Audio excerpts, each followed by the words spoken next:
think we've just lost Joe Dark. She has just been eliminated. Joe Dark is gone. No Joe Dark, she's gone. Hugh Reid is still winning. He was the first contestant on the podcast Jamfest Royal Rumble. Still winning. Are you feeling confident you're going to last the whole way? You're not getting rid of me, honestly. You're not getting rid of me. Well, I mean, even Ty's turned up, so I'm going to hang around.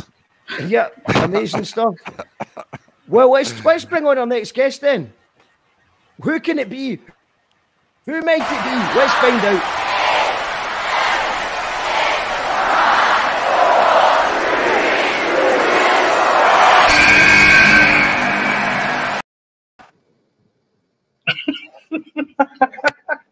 Who's that, Lily? Who's that, Lily? Oh, it's all right. It's Loki. I thought a child had figured out how to join the StreamYard link. How you doing, Dan? I'm good, mate. How are you? I'm well, mate. I've actually I thought this was going to be a lot more empty and dystopian than it actually is. It's actually been really fun. Great day. So congratulations on 100 streams. 100 streams since lockdown began, mate. Well done. I mean, not all of them were good, but you know, rough with the smooth. Well, it's like doing a show every night. Like it's a lot of work. You know, because you can do a show every night if you're touring it to different people. But if you're just doing the same, you can't do the same show to the same crowd every night. So you've got to kind of change it up.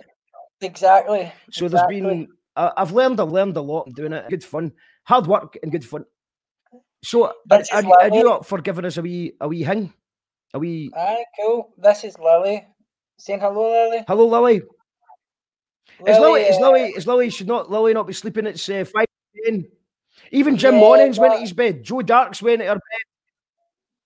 She went on holiday for a week and she seems to have been replaced by an obstinate schizophrenic insomniac who looks really like my wee girl. But we'll see how it goes. So is Lily a fan of your spoken word stuff? Yes, my spoken word at home is quite different from the spoken word that you might see at a show, to be honest. And at home it usually consists of one word and a look, which is obviously like maybe not the sort of thing that you could get away with in a show. Well, what we're hearing is, I'm hearing it that Lily's, we've got people that work at You Call That Radio that will just, if there's got to be a censorship, I think there's some censorship coming right now. So there might be some bad language coming up, and I don't think Lily can see that. Lily, you can't see this bad language that's coming up. So you're not allowed to see it. You're not allowed to see it. So there's a wee, give us 2 seconds and we're going to get the Orwell Prize winning rapper, poet, Jock Lamper.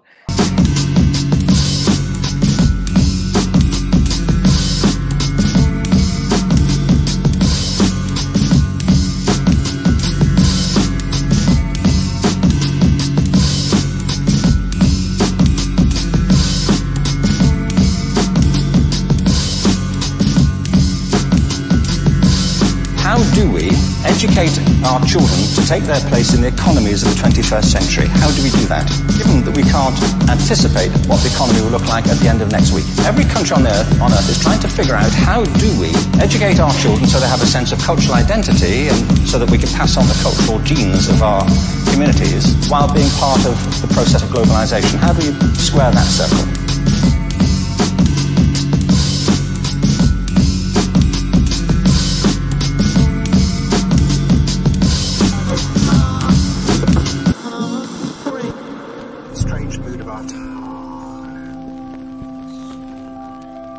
You Call That Radio.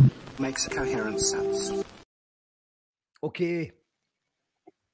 I'm just going to go live to Loki right now. Loki, Is it true that Lily? Is it true that Lily has been eliminated? She has been eliminated. Yes. Lily has been eliminated. Okay. Social services have arrived. And she is off.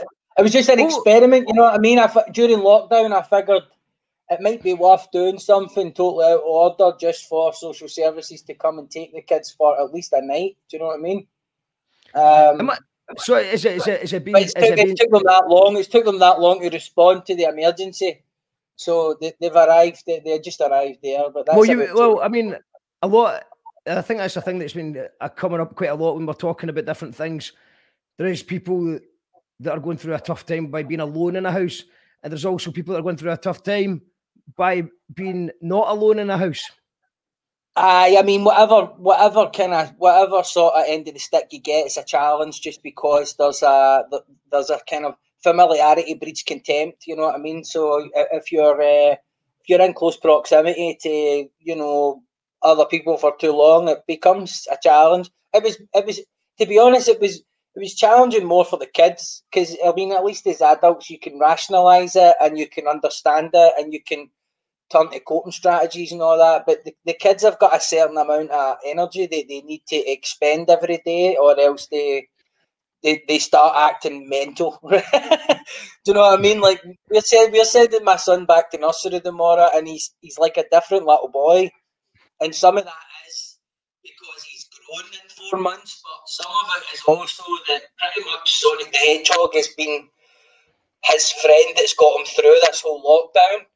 And he is obsessed with Sonic the Hedgehog to the point where he's humming the Sonic the Hedgehog theme tune all the time, like all day, just walking around going, and you're going like, Daniel, can you hear that you're doing that? And he just, Well, I mean, this is the third time Sonic the Hedgehog's came up in this show tonight, because up until today, the best birthday I ever had involved Sonic the Hedgehog. I got a Mega Drive with Sonic the Hedgehog, and that was a good day for me. So I can kind of relate to where he's coming from. I think Sonic's got a lot of generations of people through some difficult times. You're kind of going tinny a wee bit. Is that better? Not particularly. This is a new laptop, but it's a bit smaller than my usual one. So that sounds good. That sounds good. Leave it at that. I don't think you actually changed anything. So it sounds good. I just moved it a bit closer. Okay, cool. Is that better? That's much better. Much better. Okay. So Dan, you're obviously. Well, I watched a podcast you done quite recently, and you kind of said that you've not really been writing as much, more kind of thinking about, because obviously you're working on a book and you're working on. So what's been the process in lockdown for the creative side of things? Well, I mean, just practically, it didn't make sense for me to try and work because I need a certain amount of concentration and peace to do it. And I didn't want to be in a bad mood all the time because kids are being kids and just banging doors and writing their name with shit on the wall. And so I just thought I let go of the idea of working, just tried to be more useful around the house because I was here, and Becky got to get on with some stuff that maybe she wasn't able to address, which was nice. And then when the lockdown eased, I got away for a week. I went up to Oban for a week and I booked a wee apartment there and cracked on. And then I got another week last week. So made a lot of progress. But lockdown was good actually because it brought it made me really think, what is the theme of the book? Because so the whole lockdown, coronavirus, and before that it was Brexit.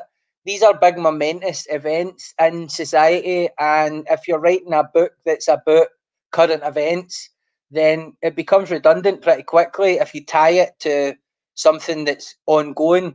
So I had to think more deeply about what's the theme, what's the theme of the thing, and then I decided the theme was proximity and social distance and, inequality between the rich and the poor, or men and women, or black and white. There's a certain kind of ravine between all of us based on our experiences, and the more distance there is between us based on our experiences, the more volatile society can become. And I think that's partly what we're experiencing right now. But it was just as the COVID-19 and all this social distancing stuff. It really made me think that is the fundamental problem in society for me before coronavirus, you know. So I just knuckled down. Luckily, I had a lot of stuff written, and I had a lot of stuff that I forgot I had written. Like, you know that film Memento, where the guy pieces his whole history back together by leaving notes on the fridge and leaving clues everywhere so that he can remember through his amnesia what's actually been happening. And it turns out that that's pretty much what I've been doing. So I've just has Nas not got a thing as well? Nas, did you not do that in an album as well, or in a lyric he was talking about? He leaves notes around the house for you to find. I might have done, because what happened was that idea from that. I basically stumbled on a folder of stuff I had written when I wasn't exactly compos mentis, shall we say, and then once I started getting into that, I found another. What are you looking for? You just go on YouTube and you'll find it. My phone's up there, right? 9197 is the. Sorry, man. So basically, like, I was going back. Is that better? You're breaking up a little bit. Is that any better? That's better. It's all right. I think I figured it out. That's better. Cool. No, I continue. I could hear you. It was starting to go tinny, but I think you're okay. No worries. So basically, like, because I don't write with a chapter plan in mind, and I'm basically finding out what the book's about as I'm writing it. It's a bit like when I'm writing music. So it's a nightmare to structure.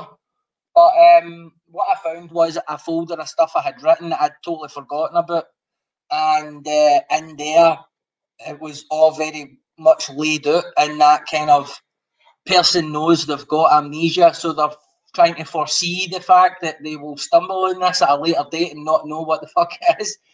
So a previous version of me laid it all out pretty clearly what I should do, and that was a real gift to me now. So it's just I've got another couple of months. I've got a deadline in October. Hopefully I'll meet it. But my first book's getting published in America in September, so hopefully that'll be keeping me busy as well. And I'm trying to work on music, but I don't know.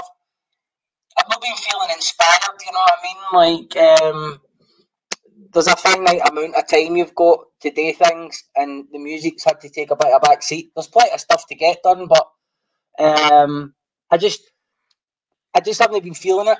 You know what I mean? I just haven't been feeling it. I've not been feeling inspired. I mean, I'm checking out what everybody in the community's doing and all that, and in some sense, it's like it's inspiring to see, and in another sense, I don't know. Normally, if somebody puts out a tune and it's really good, half of me's like, that's brilliant, and half of me's like, is that right? Do you know what I mean? And it inspires me to write, but now I'm just watching it and I'm like, that's good. Keep doing your thing. Do you know what I mean? Maybe that's a more mature attitude to have, but I need that wee snidey side as well to kick in and go, you think you're the best rapper? Aye, cool, whatever. And I don't know, I've not got time now. It'll come back. You're actually saying that all the rappers are shite? All rappers are shite, and until they step it up, you're not going to step it up? No, absolutely not. It's just, it's more like, I don't know if it's maybe because I've took some time away from social media. Like that's a good thing, isn't it? I mean, it's definitely good, because obviously you're on Facebook, normally on Facebook, Twitter especially. Twitter's mental. I kind of put my head in and maybe share a thing or two, but you were right involved in all the big arguments of the day, and because of the following you've got now, you're dealing with a lot of responses every time you have an opinion. I mean, it's good in some sense. I think a lot of folk that maybe would have gone for me in the past, thinking that I was an easy target, probably don't know, because I have a bigger following and they're very supportive. So that's quite good in the sense that as long as you're not being totally provocative every time you tweet, you're provided a certain level of kind of insulation from otherwise argumentative people or slanderous people. But I don't know. I just started getting this feeling in the morning when I woke up of going on social media and really dreading it, like real dread. the way you would dread getting the tooth ripped out, or you know, if you have a fear of flying, a real dread, or almost like, see when you're hungover and you're trying to remember what happened the day before, and you've got a feeling based on your experience that you were probably a bit of an arsehole. I started getting that feeling. I just didn't like it. You know, I would stay up dead late and I would tweet at 4 a.m, and then I would cringe at whatever it was I was saying. I would be oversharing things, or I would be, you know, I probably wasn't that embarrassing, to be honest, but I just didn't like how it made me feel, so I stopped.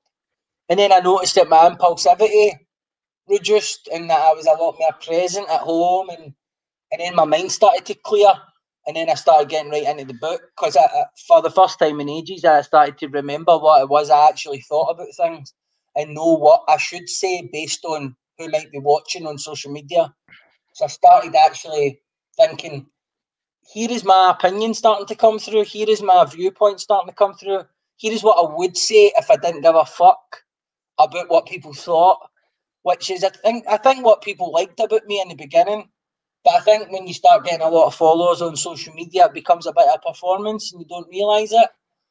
And for me, that just, I need to be connected to the authenticity, whatever that looks like. And so it's been good. So hopefully I can keep it up. I don't find myself pure needing to go back to it. I have a wee scroll through maybe once or twice a day just to see what everybody else thinks about everything.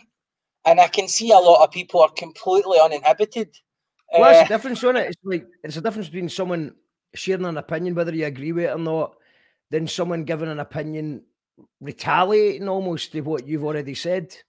I think, you know what, to be honest, and I say this respectfully, I was really surprised by the views and positions that a lot of people took on certain issues around coronavirus and other things, and I could see myself ending up getting into conflicts with people that I grew up with, or people that I held really high up and as almost like idols in my life when I was a young rapper, and really kind of having that feeling, you know, that feeling that you might get when you meet your heroes and you realise actually they might not have as much going on upstairs as the music might suggest. And then I just realised I didn't want to have that feeling. I was like, I don't actually have to change my opinion on anybody. Everybody's still the same person. Everybody's just talking shit on Facebook. And there's no context for their opinion. There's Well, I no think context. everyone's acting on fear right now, so it's it's not the right, and nobody knows what's going on, and that was quite freeing at the beginning of the whole thing, a lockdown. When we were on this show, I would have opinions, and I would think certain things were going down, and then I was like, do you know what? Actually, I don't know what's going on. This is a new thing. There's a lot of information to come out. Let's just fucking try and understand what's going on without, you know, just say, like, I don't actually know what's going on. It's a freeing thing to say, I actually don't know, because normally I've got an opinion. I like to think I've got an opinion. I like to think what I think's right. But I'm just now, I don't actually know what's going on. And that's the only thing I try and do sometimes is point out absolute stupidity, in my opinion, because I just think there's some people that are believing certain things that they shouldn't just believe blindly. There's so much misinformation. It's never been anything like this that I can remember.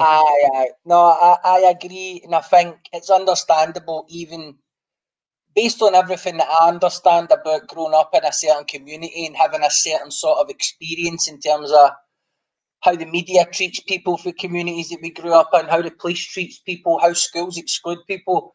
I completely understand the kind of pathological distrust that turns a meme into complete wildfire on social media now. Like, I understand that, and maybe have been a bit unkind at points about people exhibiting that sort of, what I would say is paranoia. But at the same time, you're being patronising if you're not challenging people when they blatantly are, according to, you know, you think your best assessment is they're talking shite, or they're going down another rabbit hole looking for what they think is the truth.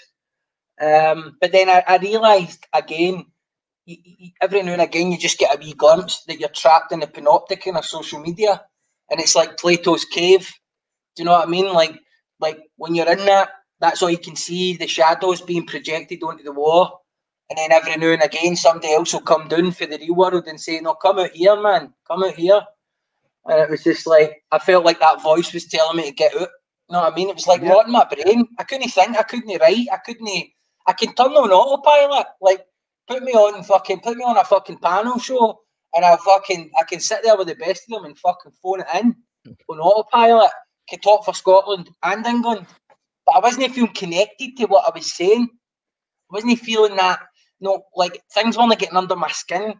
And even I was getting to the point where when somebody would introduce themselves to me, or somebody that I hadn't met, it was their Facebook avatar that I would visualise in my head.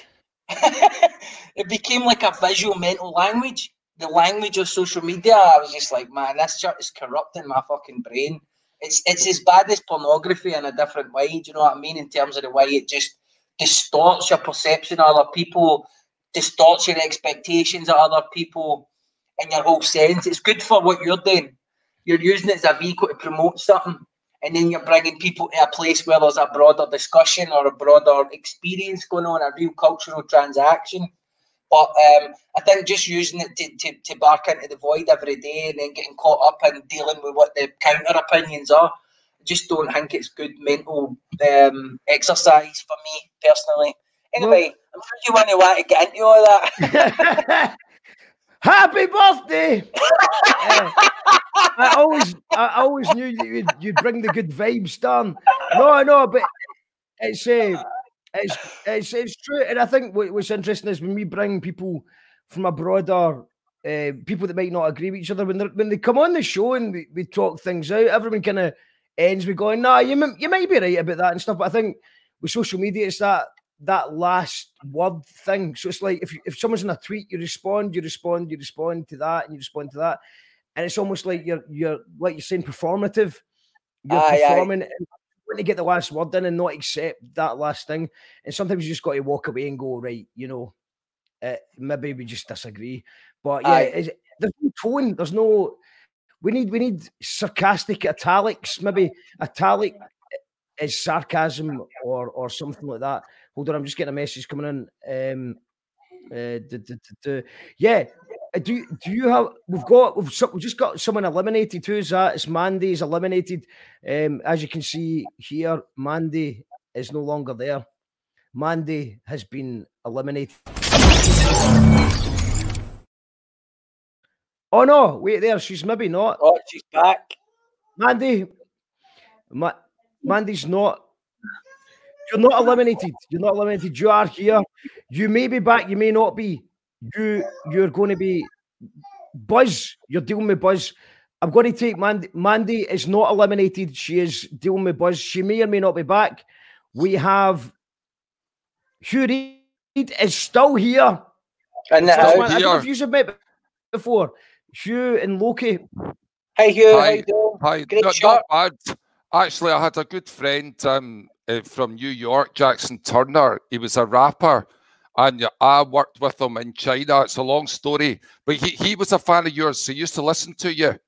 Oh, brilliant, man. Unfortunately, the guy died. Like, it was very sad. He was doing some concerts down in Mexico. It's all pretty weird. And he died in a swimming pool. He was only 36. Honestly, he was a good friend of mine. I know him from Beijing. Yeah. Oh, that's a shame. What was his surname? Jackson. You can search him. Jackson Turner. Actually, Kai knew him as well. Kai and I both know him from China. You can just search him because he was really building up his career. Honestly, it was so sad. I seen your tribute, Hugh, and just search YouTube. There's a really good song, Woah, WOAH, and that was him. He's rapping in China, so it's kind of Chinese and English, but he's an American guy. Ty knew him as well. We were both good friends of him. Man, he was a brilliant MC, man. From what I only seen a couple of videos when you shared it the other day, but absolutely amazing. And Darren, you're smoking, Dan? I thought you're just as bad as me. You're allowed to smoke. Yeah, you're allowed to smoke. Right. I'm not up on what the rules are with the with social media. You can't. Do you know that's the future in it? You can't smoke in social media. That will be a thing eventually.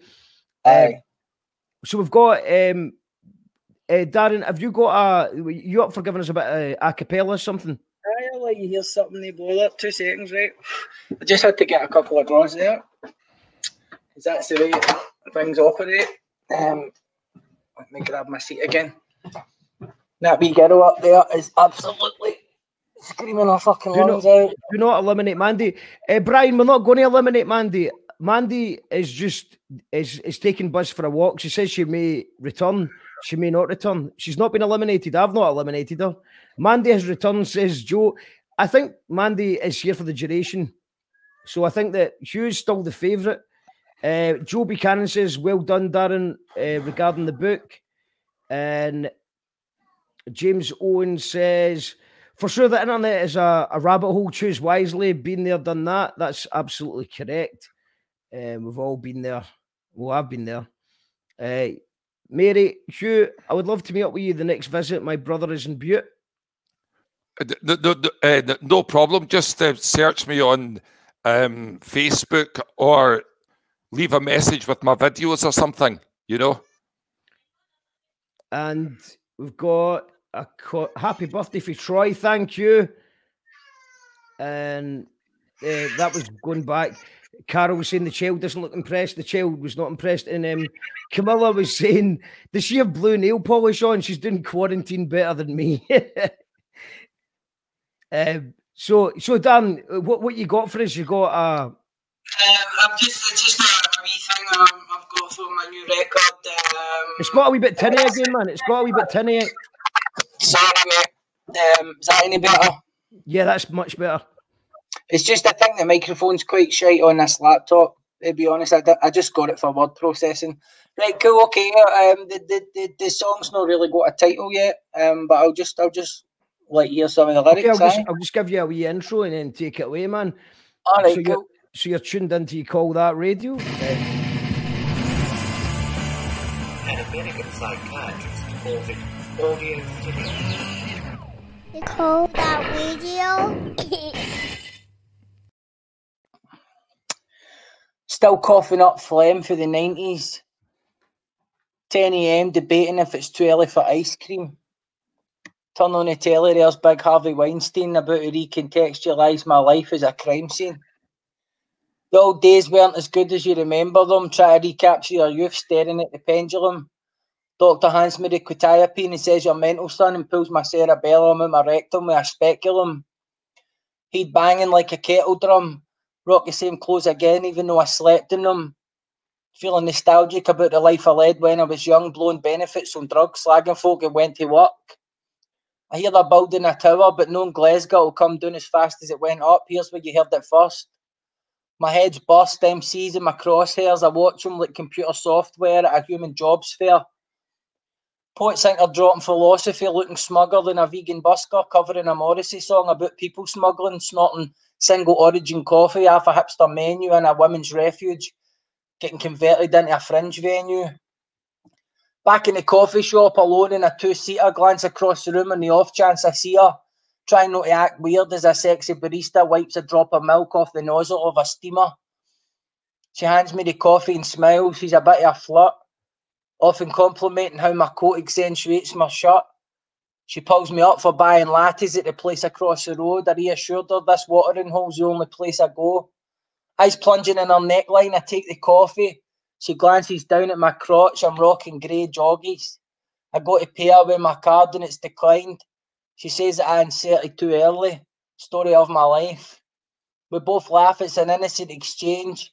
She's clearly into me and I'm no indifferent to her games. Hands me the change. Now I'm panting all lit up. Then she turns to the next mug once the shrapnel hits her tip cup. That's just a wee taster there.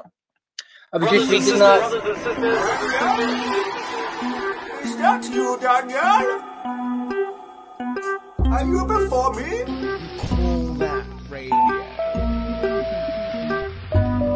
You call that radio? Hello?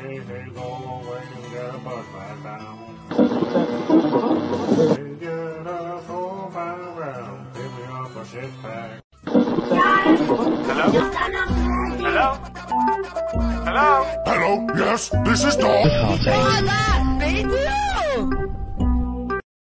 I should call that radio. We just had an exclusive. Dan actually forgot to use my exclusive.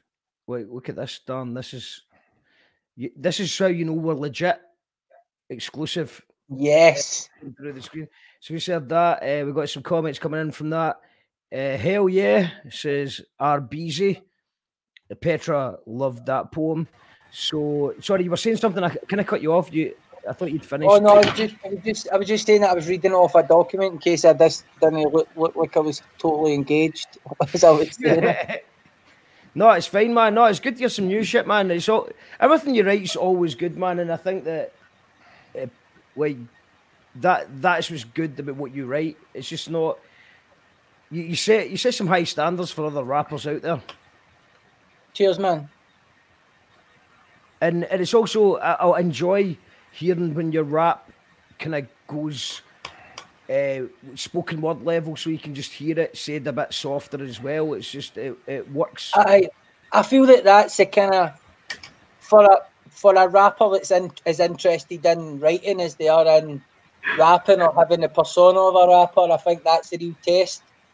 So what any rapper that thinks that they are of a certain caliber or quality, the test they need to pass in my eyes is, can they take a verse they've written and perform it as an a cappella in a room full of people who don't care who they are and don't care about hip hop, you know, and that's the real test, you know what I mean? Like, I think because then it's transcending the rap, then it's becoming something else.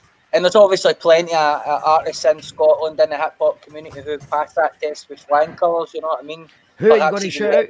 Who do you think right now? Who's killing it in Scotland?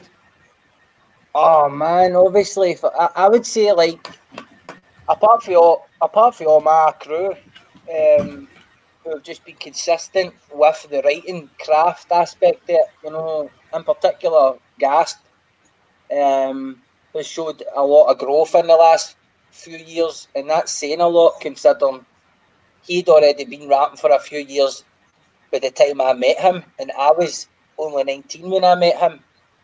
I think, you know, in one sense it's a shame, perhaps, maybe, that he feels, or maybe he's not being as valued within the Scottish cultural setup as perhaps he should. But at the same time, I think that he's the sort of guy that he's really into underground hip hop. Like, I'm a bit more diverse in my tastes in that sense. He's an underground hip hop head.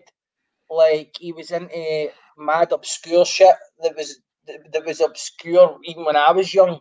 You know what I mean? Like, he was listening to music that was too sophisticated for me to understand when I was younger. Because I was coming off the back of the MTV bass generation. Like, Gasp, he's really a kind of art director. He's got the mind of an art director. I always tell him that, you know what I mean? You see it in his videos. You see it in how he gets narratives across. He's like a mad kind of, like, he's a mad film buff. Do you know what I mean? In terms of, he might not talk about it. I mean, oh, like, watch this fucking, you know what I mean? Fucking mad Polish horror film by myself, you know what I mean, on a fucking come down. Do you know what I mean? He's not watching it to freak himself out. He studies this shit, so he really does bring a certain level of sophistication and quality to everything he does. But because it's rap, I think a lot of people who are into hip hop, they just see a hat and they just see a guy rapping and gesticulating, and they don't realise that they're dealing with somebody who is a kind of god level. Well, that is storyteller. You know, like, aye, exactly. Kai's not there right now, because I was going to actually say to Kai if she was aware of. Kai, are you aware of Scottish hip hop? Because obviously you're into Robbie Burns. Have you checked out any Scotland rappers from Scotland? No, I didn't. I just listened to the music of Hugh Reid. That's a good starting point. It's a very good starting point. The gangster tones of Hugh Reid. I'm thinking about the velvet and under the velvet and the underground Hugh Reid.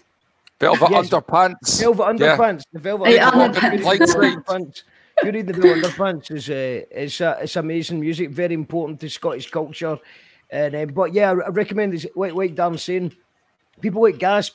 I think you nailed it. Like wearing a hat and rapping in a Scottish accent, people are like, oh, if you just look at Gasp's work written down, it's incredible. It's actually he's pushed into another dimension in terms of what he's bringing to the visual aesthetic, right? So I mean, it's kind of a running joke how poorly shot a lot of music videos are, because people are limited in terms of the locations that they can scout or the resources that they can acquire to deliver something beyond just, and I'm not saying videos with just somebody rapping and just spitting nice bars are boring or no, like obviously it's cool to fit that aesthetic. I just mean when you're trying to turn the visual into something artistic itself, so it's backing up what's happening with the lyrics, it's really Gasp is kind of out there on his own.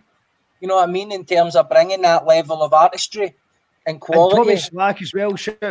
But if you think about Robbie Burns, you know, Robbie Burns, in a sense, was a rapper. I mean, he's single-handedly preserved Lowland Scots. I mean, he could have written in English, you know, because, you know, he wrote his letters and all that in conventional English, but he chose to write his poems in his local dialect. And totally as a result of him doing that, that dialect has been preserved.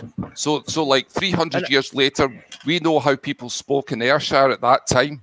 Yeah. So, you know, he absolutely expressed himself in his own another rapper dialect. Is Mog as well. I think Mog, if when it comes to dialect, is a really good example of that as well, because I think we'll use different words in order to get the rhyme right. But the song that always cracks me up was Nothing But Not Nice. Not Nice is the name of the song by Bang Dirty, and then Mog says no nice, and he can sometimes say things that actually makes it rhyme worse, but he just won't say a thing that he wouldn't say in real life. But think like an expression like Auld Lang Syne. I mean, the whole world sort of understands Auld Lang Syne now, but that phrase in itself, Auld Lang Syne, would have been lost if it hadn't been for Robbie Burns.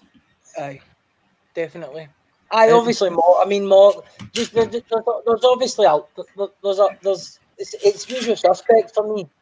You know what I mean? In terms of like, I admire what everybody who kind of comes in and subsequent generations does, but I don't see.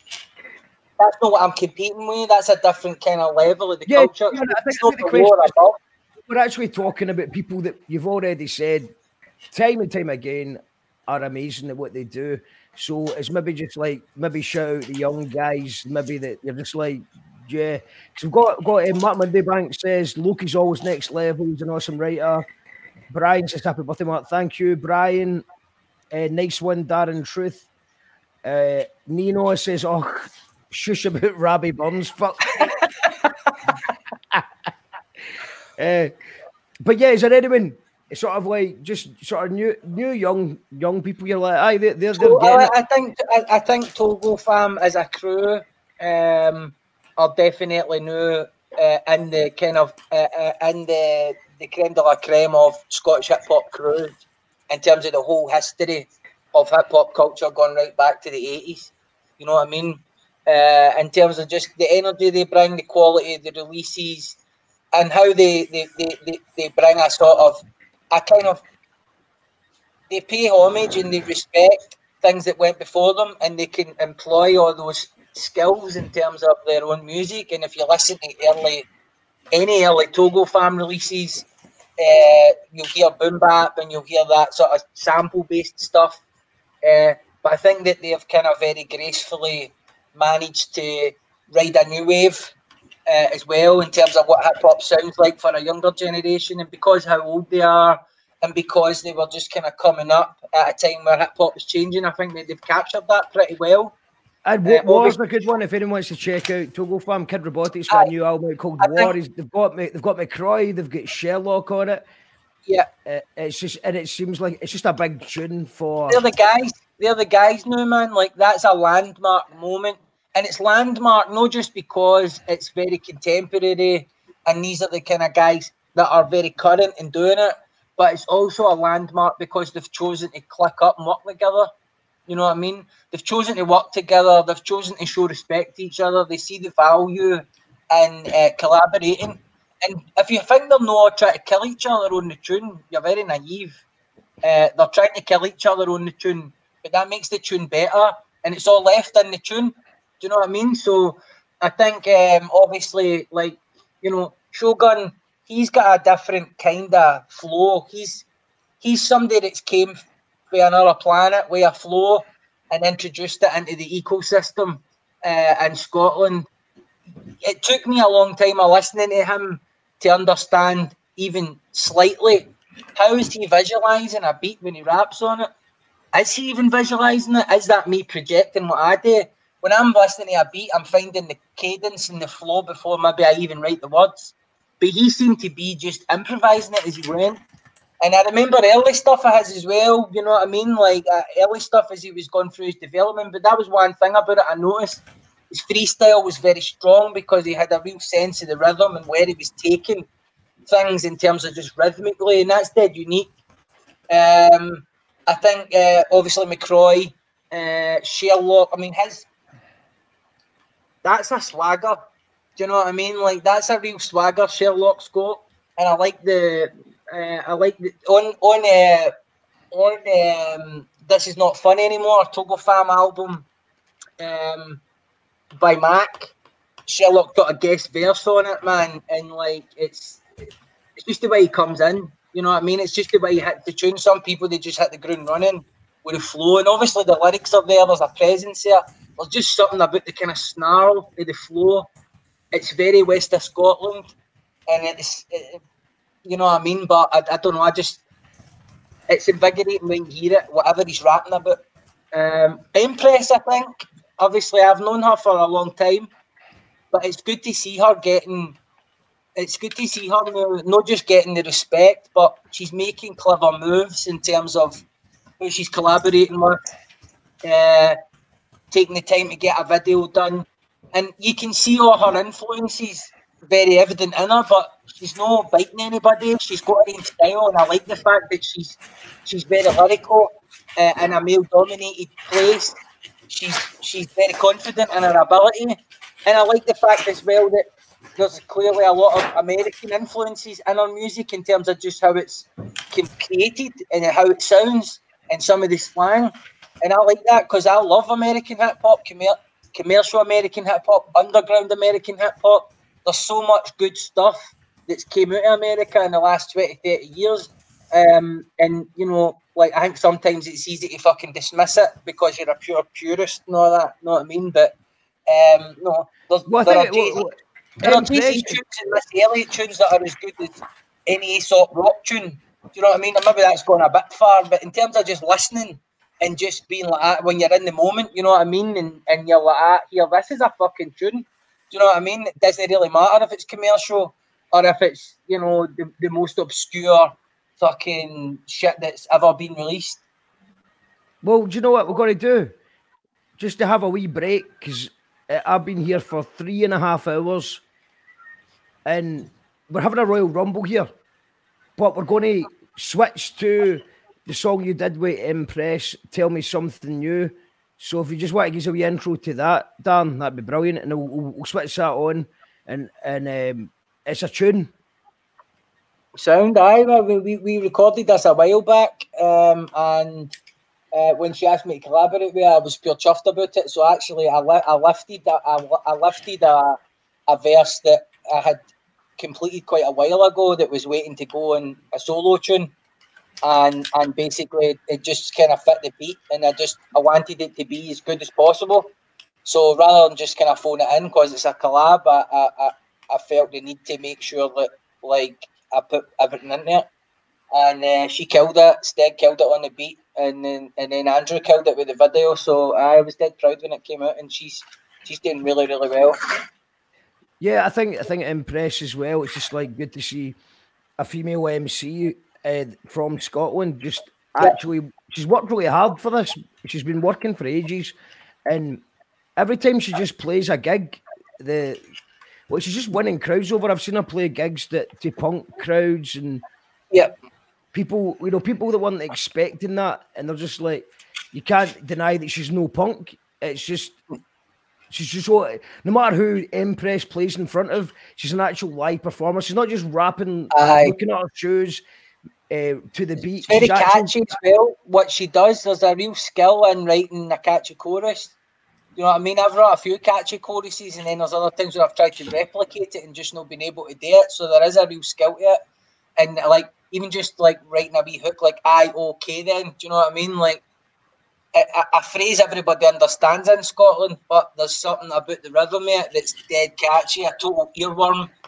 And you find that time and time with her music, just the kind of the slang, the phrases, when she dips in and out of the tune, the silences that she leaves.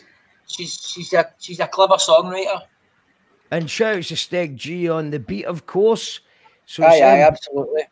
Steg's been on the show before, absolute legend in hip hop in Scotland.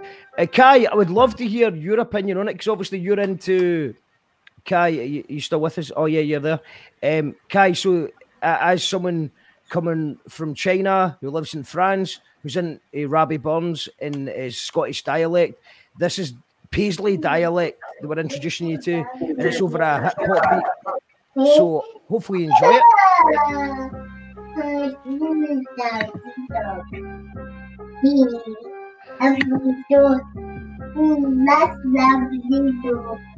You keep the beat, but my one is plannable. Eat the beat, I'm a living cannibal. I don't mess with these bleating sheep, but I fucks with my spirit animals. Manicure to that face hole.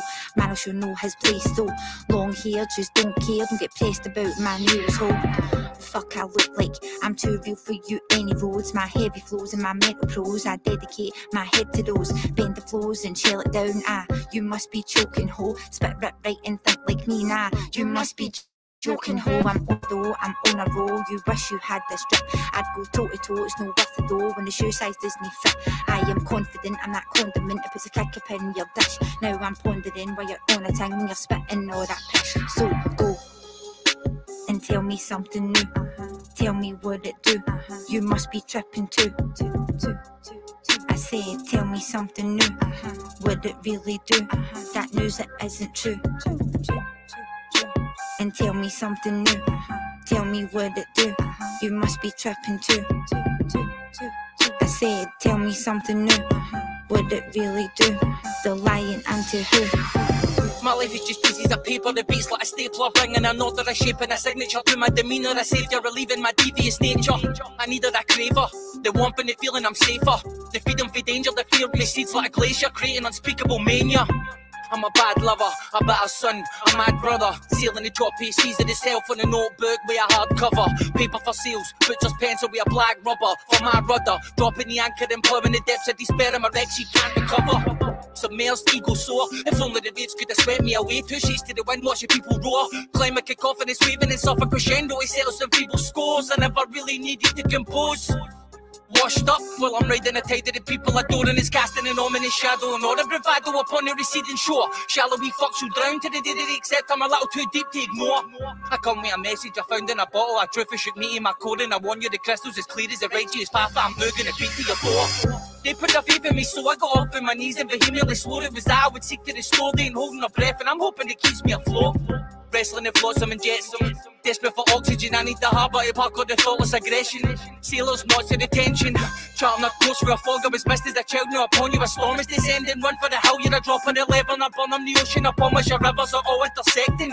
Troubled water not for testing. You're a drift boy, I'm above board. Your ship's ahoy, I'm your tugboat. You can borrow my moral compass, it sounds like you boys have all lost your direction. Fire a warning shot across my bow and it looks like caught in seconds. I may be long in the tooth, but may behave. Even when I'm just dipping my fucking toe in, I still make waves. And tell me something new. Tell me what it do. You must be tripping too. I said, tell me something new. Would it really do? That news that isn't true. Plum flicks like sword cocks. I hit the baddest for sports socks. Cunts want to throw dirt in me. They can't be fucked to get their clothes washed. Locked up, it's a sore cause. Puts that life in whole pause. So shout out to my real ones from Seaville to Low Moss. Shorties on my WhatsApp. No, I never heard no what's that. Cool, just put it in the diaries. And I hate them needing a jaw slap. Got them all like all crap. Now hanging off my bra sack. So all your two-faced fucks and snakes can jump off my clit and fall back. I'm on that, you're a wrong track. I'm that fire in the booth. From small sales to tall tales, the lion heals the proof. From the roof to the tooth, and every time they open their mouth, I told cunts it's just no use. Better I fucked up in the house I boost. And tell me something new. Tell me what it do. You must be tripping too. I said, tell me something new. Would it really do? That news that isn't true. And tell me something new. Tell me what it do. You must be tripping too. I said, tell me something new. Would it really do? The lying unto who? I got you. Ready?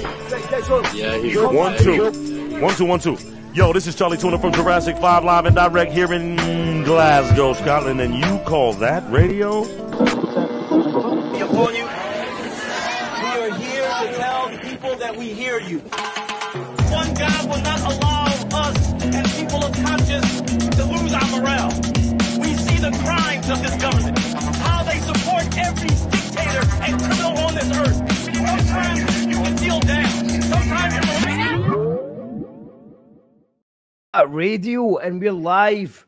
We've got Darren McGarvey, we've got Hugh Reid, and we've got Kai. And I'm really interested to hear what Kai makes of Empress. So that's a Scottish poet, rapper from Paisley.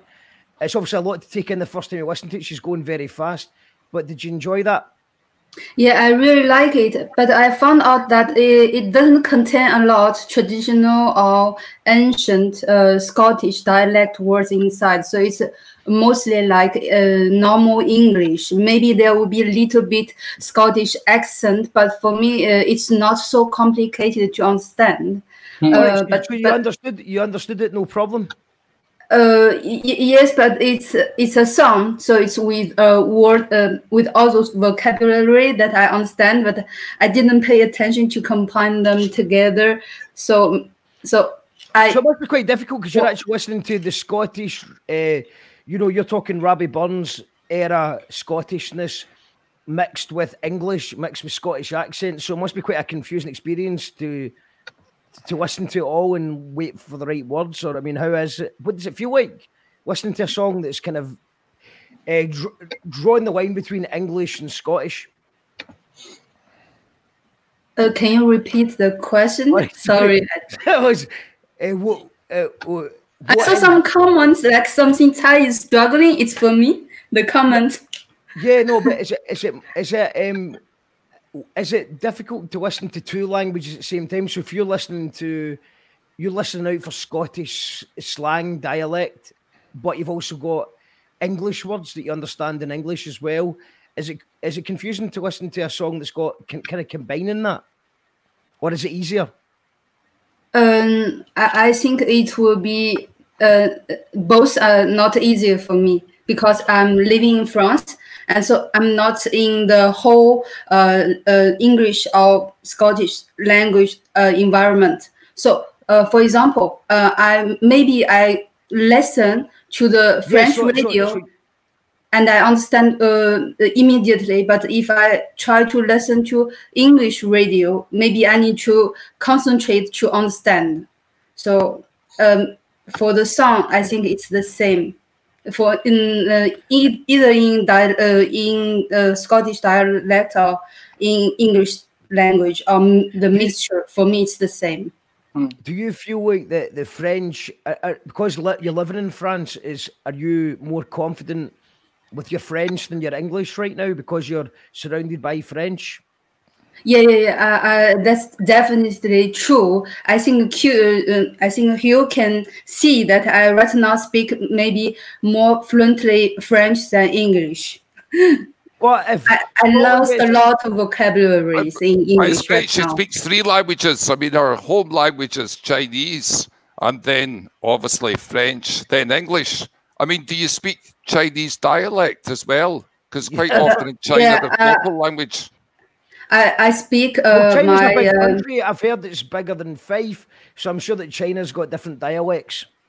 Yeah, we have a lot of dialects, and in my region, actually in my natal village, there was also a local dialect which changed and varies from mountain to mountain. So it's really complicated for outsiders to understand the dialect in my region, and it was used even in the war as code.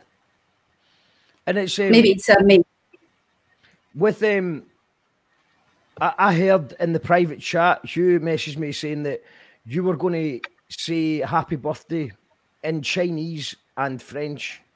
Is that true? Okay. Yeah, okay. And congratulations for this radio. It's really great, I think, for this difficult period for UK and for Scotland.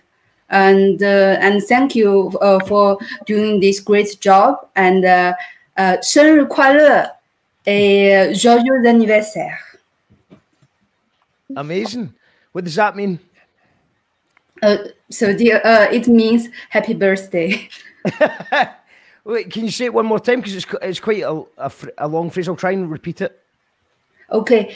So in Chinese, it's 生日快乐. 生日快乐. Yes. 生日快乐. It's difficult to pronounce 日, which means the day, and also the song 日. 生日快乐. Sure, you lived in China. Yeah, 生日快乐. Yeah, very good, very good. Say it in Chinese. Don't say it in Scottish, so I understand it. That's my Scottish Chinese. I speak Scottish Chinese, but 生日快乐, happy birthday, in Chinese. Okay, and what about in French? Joyeux anniversaire. Hold on. Darren's been eliminated. Darren has been eliminated. I'm afraid Darren is out. It looks like Darren is out. I think we might have lost Darren there. Sorry, let's go back to the French. We've got some guests lined up that are waiting in the wings, and they're looking very, very. They're looking good. Mortimer, get the other one in. Okay, so in French, what's happy birthday in French? So there are 2 words. The first is joyeux, and the second word is anniversaire, and you need to put them together by combining the last letter of the first word and the first letter of the second word together. So when you combine them together, it becomes joyeux anniversaire. Joyeux anniversaire. Yeah, very good. I'm sorry I pronounced French words with a Chinese accent. No, it's cool. No, it's fine.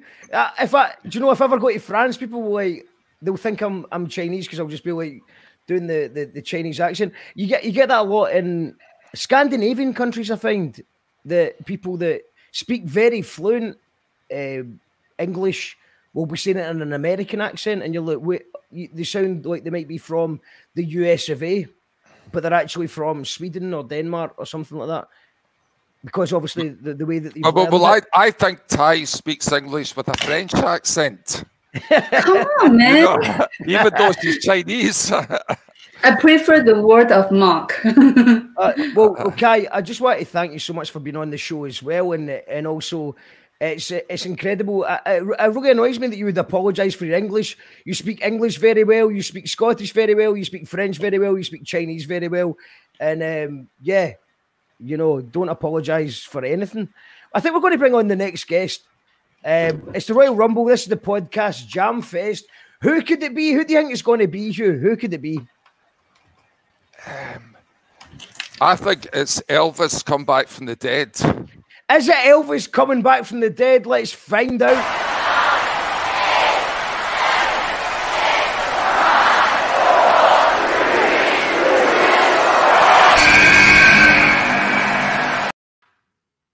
Let's Yay! To Rumble!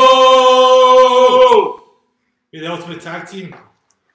It's a tag team, all right. We're going There's a bit of a distance, there's a slight delay going on there. It's going to be hard to talk. But I think it's just, I'm going to mute myself and let you just do a song. All right, we wrote this song for you, Mark, for your birthday. We don't spend all day doing it. We spent all day doing it, Mark, so don't judge it too much. No. Come on. Aim you put in the song, so I will be judging it based on the fact that he's spent a bit of time on it. A day's a long time, 24 hours. No, not 24 hours, about 4.5.